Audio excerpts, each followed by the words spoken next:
Hey, and this is Meredith from Minty. If you want to learn how to use your small axe to build an empire, you should be listening to the Small Axe podcast with my good friend Nico. Hey, guys, this is your boy Nico, your host of the Small Axe Podcast. Hey, this show is dedicated to helping you become the best multifamily real estate investor that you can be.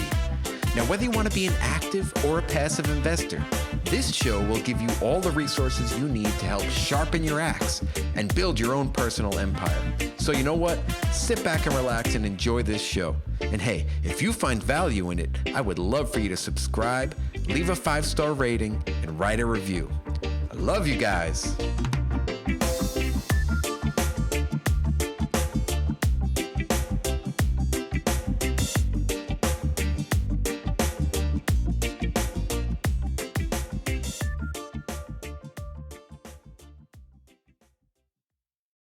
Hey, Small Axe community. It's your boy Nico here, and I am hanging out today with somebody that is really cool. We had a conversation prior, and I was really interested in not only her story and her journey, but what she's been working on and what she's been able to accomplish recently, which really struck a chord with me. So her name is Meredith Garrett, and without further ado, I would love to welcome her on. Meredith, what's up? Hey, thanks for having me. I'm excited to have you here. I'm excited to talk with you and give our listeners some more insight into a different realm of real estate. And I really like what you're doing. So, if you wouldn't mind taking a minute or so to kind of walk us through your journey and how you got to where you are today, and then we'll just build upon that. Yeah, absolutely. So, my business career started out in the fashion industry in LA. I built a pretty large clothing manufacturing and design company out of LA. Grew that for about 13 years and moved on from that industry after building it to a $25 million company and got into real estate in Nashville. So, kind of found the real estate market here 2016 and the Airbnb market. Everyone was coming here for bachelorette parties, bachelor parties, and these rates were like insane for Airbnbs. I mean, people were paying like $1,000 a night to come to Nashville. So I couldn't believe it. I was like, there's no way. These returns must be insane. So I tried it myself. I just went and bought my first house that I could Airbnb at just to kind of see what the numbers look like myself. And after like 60 days, I was just sold on the industry, at least here in Nashville. It was pretty incredible how quickly the unit booked up and the returns, and the price of real estate then was, probably about half the price as it is now. But yeah, so got more units, started building, developing, and just a couple years ago started in the glamping business due to kind of, the whole shift with COVID, what happened with everyone kind of going out into nature and getting out of, the city areas. So Nashville took, a little bit of a timeout during that period. And that's when I built a glamp ground. Awesome. Cool, Meredith. I'm excited for this conversation. And your story is really unique in the sense that you came from the fashion industry. Why did you go to real estate? Like, why real estate? Yeah. So, when I was building my company, I had always invested in real estate on the side. Like it has just always been something that has interested me. Like the stock market to me always just felt like you really didn't own anything. And just as a personal investment vehicle, I've just always found real estate just to be super rewarding. And, it's tangible, you can see it. And I love design. I mean, my fashion company, I was a big merchandising and design person and just loved being creative in that regard. So, just doing like interior design, also building, developing, it's always been something that I just thought was extremely interesting and, a great profit center and a great just asset to have. So it was kind of second nature to me when, I had kind of quote unquote retired after my 13-year run and started investing, yeah, here in Nashville. And that's what built, I guess, my second business. Awesome. Was there any role models that kind of helped guide you along the way? That's a great question. I mean, really, I have just always like networked and just not really afraid to like ask questions. Like, even if I feel like the question is dumb and I don't know, like, just never really afraid to like ask questions with people that I know have more information than me. And I think it's just really a matter of, yeah, just like networking with people. So, like meeting the right agents that then have builder friends and then they have developers and kind of finding partners in the industry. That part has always kind of come easy to me. And I think that those are the people that really mentored and guided me through a lot of the process. And yeah, just leaning on like experts and never being like, oh, I know everything, and just continuously like learning and, you know, improving. Cool. I guess my question was geared towards the fact that, I know that you mentioned that you loved real estate growing up, and I did too. And I never really had, like, I was saving money at a young age, and I had money like rolled up in a tight wad, and everybody's like, "What are you going to buy with that?" And my parents would ask me, and I said, "I'm going to buy a house." I didn't really know like what that meant. I was young, and nobody in my family necessarily invested in real estate, so I didn't have like those role models necessarily, but there was something inherent in me that always thought that real estate was cool, or owning real estate was cool. So that's kind of where I come from. I was leaning towards, seeing if you had somebody in your life that you could role model after, or kind of follow the footsteps in. But it seems like you just chose real estate because you love it. Yeah, I mean, I really did. Like, my father is an entrepreneur. He sold a company like in the 80s. And when he retired, he's just done like stocks. And so, like, role models in that way have always been like entrepreneurship. So in this case, it is kind of meshing my love for real estate and design with, entrepreneurship and doing short-term rentals, because it's very hands-on operational. It's not like I'm going out and buying an apartment building and getting a leasing agent. I mean, this is like a very hands-on, high touch. I mean, this is the hospitality industry, Mhm. so you're really running a hotel. I mean, we have almost 50 listings right now, and especially with a third of the company being like glamping, it's a high operational type, business where it's not passive. So Not at I all. think like my entrepreneur brain and spirit just like really loves to sink the teeth into that. And then meshing it with my inventory is real estate gets me excited, because when you're in the fashion industry selling to people like, I mean, I sold like Walmart, Target, Kohl's, Forever 21, all the way up to Nordstrom, Saks, Bloomingdale's, like everyone in between. You walk them all, I probably sold them. And you're dealing like your inventory is like junior's fashion, which like changes, at the drop of the dime, like every 3 months. So it's very exciting to be in an industry where like my inventory that I'm selling is an asset that I love and, am renting instead of, completely selling and offloading or Awesome. holding on to like a t-shirt that's out of out of style. Right. I got you. That's awesome. I love it. And let me ask another question then. How did you end up in Nashville? Like, why did you choose Nashville for real estate, or was it just because you were there? Yeah, so I needed a change of pace. And Nashville, I had found through my husband at the time, he had family here, and we were visiting. And there was a lot of kind of up and coming, cool energy here. Like, I just thought it was an interesting spot with open spaces. Like, the suburbs are beautiful, but there is a lot of action in Nashville, and there's creative people. Like, I have to be around creative people, and the music industries here. It felt very, yeah, like up and coming, cool spot to be. And I love that it's accessible to the rest of the country. You're kind of central. So you can hop over to New York and go down to Miami, like where when you're in Southern California, I mean, those places are just so far. So yeah, that's what kind of drew me here. And then yeah, immediately I was like loving real estate, because that's like why I came here. I'm like, well, if I'm moving here from Southern California, like Newport Coast, one of the best places, arguably in the United States, if I'm coming here, like there's going to be more people like coming and finding out how cool a spot is. And so yeah, it's grown like crazy since then. And obviously real estate's been a good place to be here. Awesome.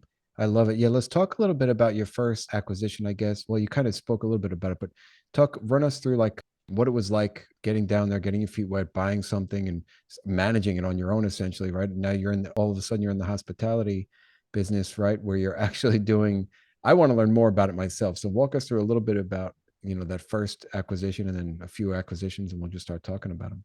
Yeah. So I was uncertain about it. I just had heard what the returns were and obviously did, your research on Airbnb and whatever there was online at the time, which isn't much. And so I wanted to just buy a house that was going to be a safe bet for me, meaning like I just absolutely love the neighborhood. I would even live there one day, something that I would long term rent and make, a good return. So I was really hedging my bet big time because it just felt so risky, given that this was during 2018 when just there was always something out on Airbnb getting eliminated from cities, and no one knew what Nashville was really going to ultimately do with their permitting at that time. So I really wanted a safe bet. So I got this like really very cool house in Germantown, which is like one of my favorite neighborhoods here in Nashville. And, got the permit through, at the time what those permitting rules were. And through it, got it up on Airbnb through a management company. After the first management company, they didn't blow me off, but I think they didn't really get back to me. I'm like, well, if a management company's not getting back to me to take my rental, like, what are they going to do with guests? So I ended up finding someone else, and I just did not think they did a great job, even though, I was making a return, but I was like, I'm leaving so much money on the table here. Like, and there was some bad reviews, and I just felt like I could do it better. So, and I knew at that time, after seeing kind of what the rents were coming in, like we were booking like 5 months out almost immediately once it was online, Wow. and seeing all the numbers for the next 5 months, you can see what your cash flow is going to be. So I'm like, yeah, this is like really going to work. And like the price point on the first house I got, I think was like in the 550 range. It's like 3,000 square foot. It's a really nice Ooh. house, but had it designed and set up for, the bachelor and bachelorette parties. Because that's like kind of the groups that come here. But yeah, immediately I was like, okay, this is like a super viable, like I think the return is, was close to like 40%. Now you're giving a percentage to the management company. At the time, I think it was like 18% of that. So, you're still making like a 22% return, which is, very, very good. So, yeah, so I went out and started buying and developing more from there. I just definitely put the pedal to the metal and saw a huge kind of hole in the market and an opportunity, kind of white space where large investors weren't, that I felt like I could kind of, there was just this kind of opening where the price of real estate was just so low and not enough people knew and understood what was going on yet. And so, yeah, anything that kind of came up that was zoned properly for Airbnb from there, I was like all over it. Have you been able to refinance out of any, like, and take some money out?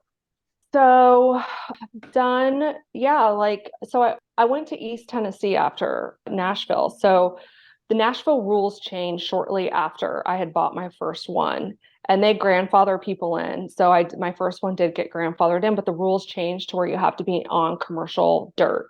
So developers had to like stop, building Airbnbs on residential dirt, and they had to move to commercial lots.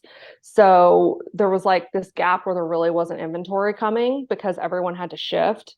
I mean, not very many people are thinking about, building these, 3-story, 4-bedroom homes like on commercial dirt for like made for Airbnb. So Hmm. those were coming. And so there was kind of this gap. And I had heard about East Tennessee, which is like Pigeon Forge, Gatlinburg. And I heard that an investor from Nashville was selling his assets and moving over there because it was like better. I'm like, what is better right now? Like, 40% returns. Like, where is You're this not guy beating going? that. Right. So I immediately like drop what I'm doing and I'm like, let's go to East Tennessee. Like, gotta check this place out. So started kind of found a builder out there and started building and buying some rental cabins out there, kind of tested the market, same thing. And it was just like, whoa, I can't believe this is real.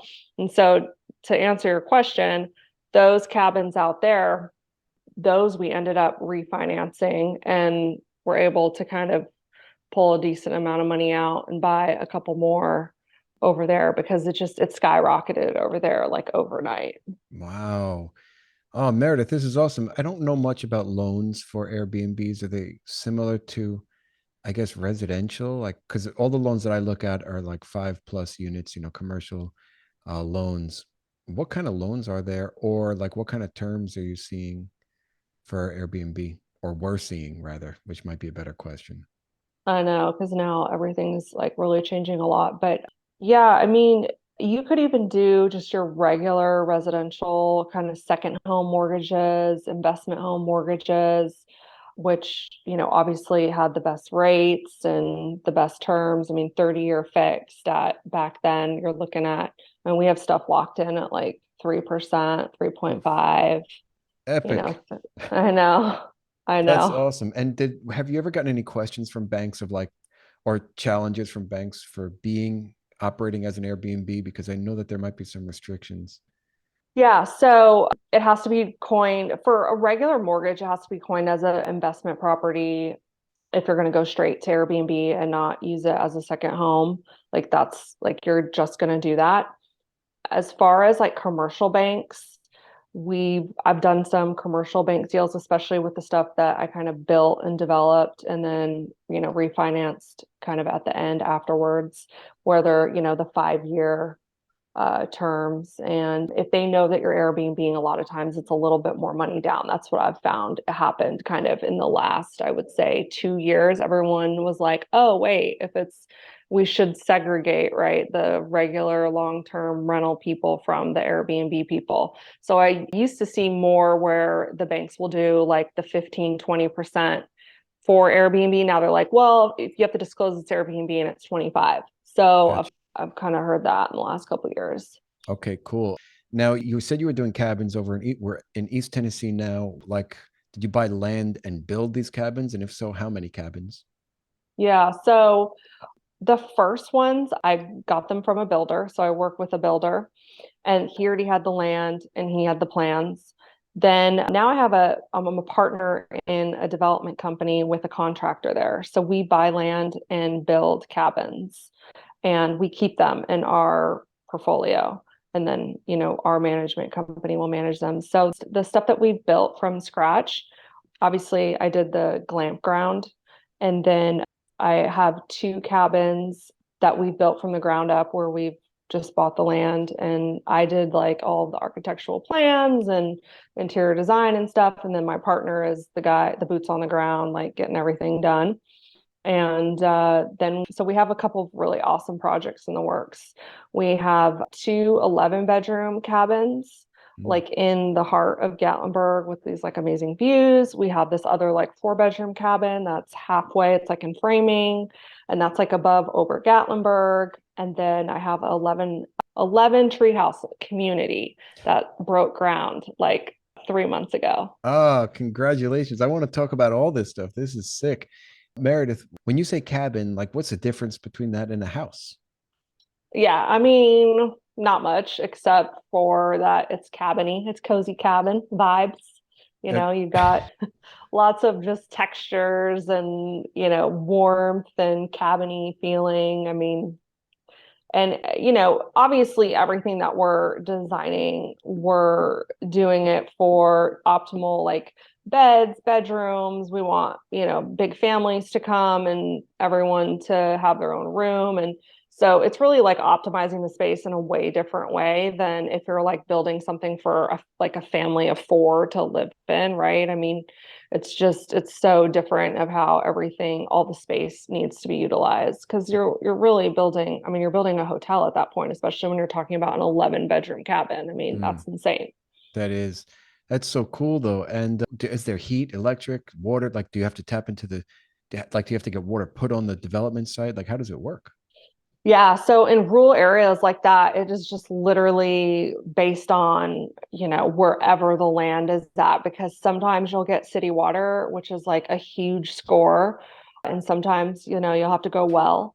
So these huge cabins that we have, those will be on city water. I mean, at my glamp ground, we had to dig a well and ran into a little bit of an issue doing that. So there's always these unknowns when you have to do the utilities yourself. Like with the well, we had to dig down 1,000 feet to catch Oh my water. God. What was there?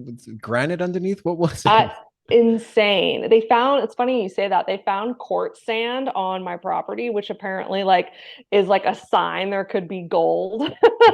So my my partner is like, you might want to turn this place into like a gold mining. Like, That's do you want a great. glamp ground? I'm like, no, hardcore, we're glamping. Forget the gold. But yeah, no, we went down 1,000 feet. It was crazy. That's So really far. I know, and we still barely touch water. I mean, my well guy called and he's like, Meredith, I have never seen this before, and I dig every well out here. I mean, it was unbelievable. So I had to build a water tank and filtration system on the site, which is like a huge, huge unknown cost. So that stuff does come up, you know. So Hmm. having city water is a huge, and then, you know, septic systems. The only kind of unknown with those is, you know, how many bedrooms is it going to perk for? You know, Yeah. how can you get a 3 bedroom tank, a 4 bedroom, 5 bedroom? And it's all based on the soils and the county and going through the health department, and, you know, jumping through those hoops are, you know, kind of annoying, and there's a lot of unknowns and time. So Love it. Now, on this glamping site, is this the dome tent site? yes, so the glamping site is the 8 glamping domes. So, what are those? So they are very luxurious domes out in the middle of the wilderness. They have full kitchens, comfy, cozy beds. We've even got like dishwashers, bathrooms, you know, hot water, showers, private bathrooms. On the decks, we have hot tubs. So they're definitely a pretty glamorous way to camp for sure. Yeah, they look awesome. And people listening, check them out. I guess we'll put in the show notes some way to contact or find those I guess on your TikTok page or something. Yeah. Really, those things are awesome. Yeah, no, they're pretty cool. I mean, I went all out. I really wanted to do something that was like super unique and really push the envelope on what I've kind of seen out in the market. We put in a lot of extras to make it super cozy and fun. And yeah, we named all of them after a different song and kind of themed them out. And they're pretty private. So the idea was to, you know, keep as much just in the trees and space them out so that when you're, you know, on your deck, you feel like you're in nature. There's a really beautiful creek that runs through the property, so you can hear the creek at night, which is pretty cool. And it's a really special spot. Awesome. Last time we spoke, it was like freezing or something, right? And you said, and you're like worried or thinking about, I didn't know it was going to get this cold, or it's been like years since it's been that cold. How did your glamping sites do? Yeah, so it was insane cold the week of Christmas. And, you know, the Smoky Mountains, this is going to come up. They have these random storms that happen like once a year. And it was pretty tricky. I mean, we had to tell people like, you should not come. Like, it is going to be way too cold. There were some people that were like, no, we still want to come. And we're like, well, you could die. Like, you should not come. You know, we're trying to like tell them, like, for your safety, you really should just move your trip to a different date. So we did have to move everyone for this like specific, I think it was like a 4 or 5 day period. You know, people still wanted to try, but I just don't think people understand how cold like -10 is Mhm. until like you're there. Yeah. And these domes are not insulated. I mean, the point is some of this has to be camping or it's just go rent a cabin, right? I Yeah. mean, the idea is to still feel like you're kind of outside. So we do have like mini split systems, which is like HVAC system for hot and cold. And then we have some space heaters and electric like fireplace. So there are these like amenities for people to be comfortable, but like when you're dealing with like below 30, I mean, this Mm. type of equipment, like you're literally outside. Yep. The dome is like a tent. Yep. So you're outside with this stuff, it's not going to do much when you kind of hit that like under 30. So it's definitely in the winter for someone that is more of a true like camper, you know, doesn't want to get all their gear and do that whole thing, but they're used to like, you know, sleeping outside when it's 30 degrees. They know like how to keep warm with the beanie and the sleeping bag and all that good stuff. Cool. But they're essentially open all year, right? Yeah. Yeah. Awesome. That's really cool, Meredith. I spoke about the potential of trying to do it up here in New York where I live too, and my thoughts and my ideas of, trying to put together some sort of like a teardrop camper.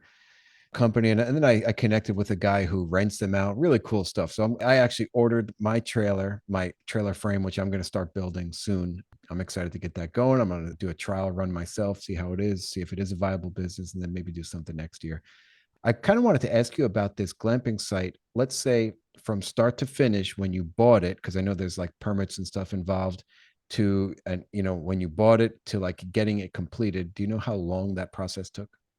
Yeah, and I'm gonna put a disclaimer that it's normally not this short because so the process was 18 months, which is insanely fast for the permitting side. The reason that it went so quickly was because I actually happened to find a piece of property where there is a lodge in front of this creek, and then there's also 20 acres connected to it. And the woman that lived there had installed a 6 bedroom septic tank in the back that she wanted to build a campground for her daughter. So she had already started with some of the utilities. And Mm. the reason I say that that's part of the reason why it took so that why it was quick is because I already had like that. I already went through the health department on the septic portion of the property when I was doing my treehouse facility or community, that process just with the health department was like 18 months Mm. just to get through the health department. Jeez. So I didn't have to do that step, or else and if I did, I might not even be open yet. So that part is a really long process. And that was one of the reasons why I bought the property that I ended up buying, because this was my first real development project of something of this size, like where I'm putting in all of the utilities. And I really just liked that there was already a little bit of infrastructure there. It wasn't like so many unknowns. Like I kind of hedged a little bit by getting that property versus like a piece of just untouched land that just had nothing approved yet. Yep. Awesome. Hey, you know what I'm thinking? This just popped in my head. I think I might have mentioned this actually. My buddy in California, he's got a nice piece of land that overlooks like the San Francisco Bay or something really cool. We haven't done anything with it yet, but we're thinking about it and talking about it. So let's talk offline at some point in the future about that. I would love some advice, guidance, or help. I kind of also want to pick your brain about these tree houses before we go. We only have like 5 minutes or so left, but what are these tree houses? Yeah, so these are houses in the trees. They're just based on this, like, kind of fantasy romance of an old school kind of tree house that you would have as a kid, but something that is also meshed with comfort and, you know, all your modern amenities. And so it's a really marriage between like the two. They're in East Tennessee, close to where the current glamp ground is, in like outside of Gatlinburg, Pigeon Forge. And there'll be 11. So there are 8 that are 1 bedrooms. They're in the sky over the trees. They look amazing. And you'll have to, take a bridge to get up them and a spiral staircase and all kinds of fun stuff. That's And awesome. then there'll be 3 2 bedrooms that will be a little bit bigger for like bigger groups. But the idea is, yeah, it's like for a couple, small family, and then someone could obviously rent out the whole place and do retreats, yoga retreat, some type of kind of holistic kind of healing event would be awesome there, weddings. So, Cool. You're doing some really, really cool stuff, Meredith. I am stoked and excited to have this interview with you. So thank you. yeah, thank you. All right, let's rock. This is the last question. It's not easy, it's a doozy, and it trips people up. So I'll ask it in a couple of ways. So let's imagine it was 100 years from now. You have great great grandchildren or some heirs running around that are super happy, stoked. They're swinging from the trees in the tree houses, hanging in the domes, and they want to write a book about you. Now, what would you want them to title this book? Or what characteristical traits would you like them to highlight about your life? Well, I would like them to highlight that, yeah, just that you can do anything, that you put your mind to. And especially as a woman, business owner, kind of inspiring my great grandkids where they feel like whatever their passions lie, wherever their creativity lies, that they can really be and do whatever they want on this earth if they put their mind to it and they believe in themselves, and kind of passing down, that kind of spirit to especially, female great grandkids would be amazing. Heck yeah. So I have a 7-year-old daughter. She's in a picture right here. I changed my setup a little bit, but my life source, and I really want her to know the same message. So thank you for sharing that message. Okay. Now, how can people reach out to you and find out more about you, your company, what you're up to, and how to rent some Airbnbs from you? Yeah. So stayminty.com is our parent site. Glamp.stayminty.com is the glamping site. And then we are on Instagram and TikTok. And TikTok is Glamp Stay Minty, and Instagram is just Stay Minty XO. Cool. I like that. Stay Minty. What is that? I mean, Minty's fresh, hip, new. Let's do it. That's what it feels like to me. Fun. I love it. That's really cool. Stay Minty. All right. Well, Meredith, it has been a pleasure talking to you and getting to learn more about you and your journey and what you do. I really love your business model. I love your vision. And I appreciate you hanging out with me today. And let's continue talking in the future. Sounds awesome. Thank you so much. Hey, Small Axe community. I would like to say thank you for listening to another episode of this podcast where we show you how to use your small axe to build a lasting empire. Now, if you like what you heard, it would mean the world to me if you could leave me a 5-star rating and write a written review. Hey, let's take it one step further and share this podcast with someone that you feel could benefit from it. And until the next episode, keep sharpening those axes.